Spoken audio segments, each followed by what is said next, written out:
Hello, and please welcome Richard Murphy, Managing Director at the Energy Consortium, or TEC, who will answer questions on current sustainability goals and whether they are too flexible to permit real, concentrated output and simply tick a box for the sake of marketing optics. How can we reform this?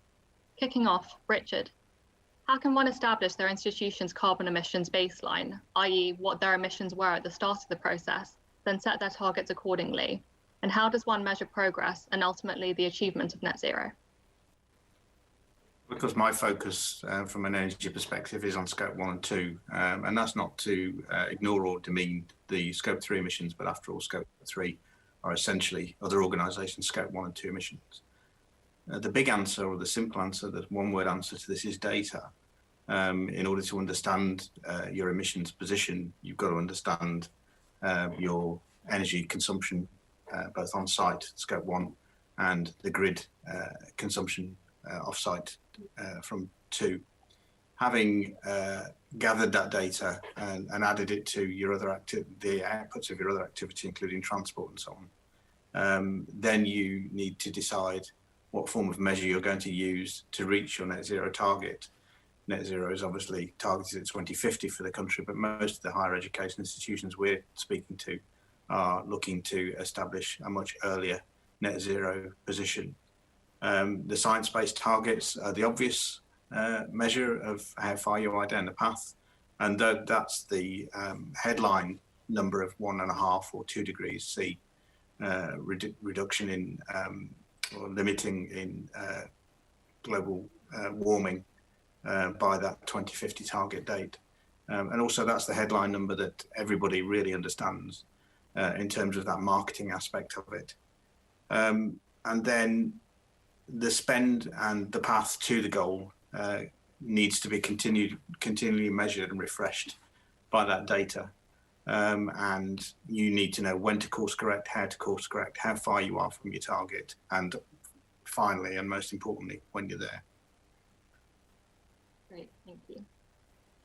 Second question is, how does one engage others in their institution, in particular senior management, in pursuit of ambitious net zero commitments, as buy-in and behaviour changes from everyone is critical to achieving these targets? Engagement is absolutely critical, and on engagement on what we would generically call the executive corridor, the very senior management, the vice chancellors, the chief operating officers, the directors of estates, and the directors of finance, all need to be very engaged in this process. And it's very easy to become engaged from the perspective of it's a big ticket item, and it is projects a very strong and positive image of the institution, particularly in relation to a declaration to an accelerated target for net zero. But engagement is only part of the process.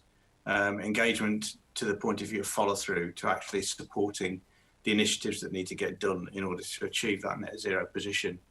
Behaviour change is absolutely critical. Buildings don't necessarily emit carbon or contribute to carbon emissions. People's use of buildings contributes to the emissions of carbon.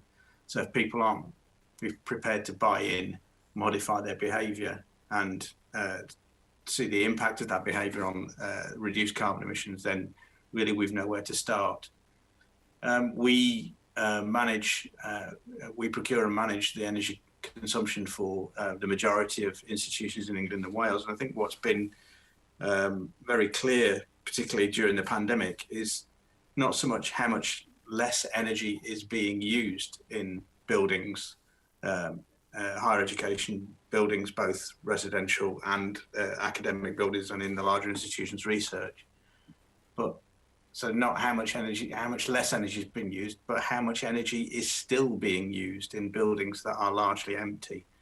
And that energy continuing to be used is primarily influenced by the behaviour of the people in them and the behaviour of the people managing them. So that's absolutely critical.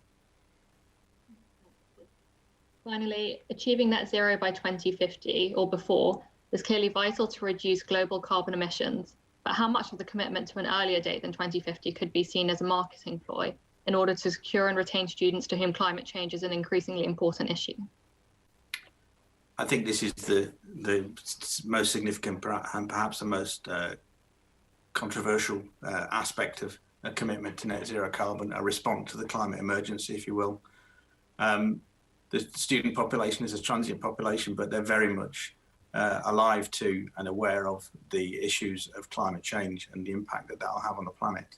Of course, through previous initiatives like carbon reduction commitments and carbon management plans for the sector and the Green League and People and Planet, the sector, the higher education sector, has been very aware of their position in the economy, local economy, national economy, and global economy in terms of their influence on carbon emissions and their ability to demonstrate green behaviour through, and picking up on one of the sessions, the session previously, how they design and build their estates, but also how they operate their estates and refurbish their estates. And let's face it, quite often those estates are very challenging in terms of being able to refurbish them and reduce their emissions. But all of that should be a genuine focus and genuine initiative, talking about it, presenting it, marketing it, putting it, expressing it in the form of league tables and where you are in the league tables to appeal to the student base in order to recruit students. Really is only half the job. You need to deliver on it. And of course it's great, and of course it brings students in, and of course the students are aware, but the students are a buy now, perhaps ignore later as a transient population. So once you've got them, once you've won them and they're in, they need to experience that greening, that decarbonisation on the ground in their day-to-day, rather than just say, well, I was bought in by it, I'm not seeing it, but I'm moving on.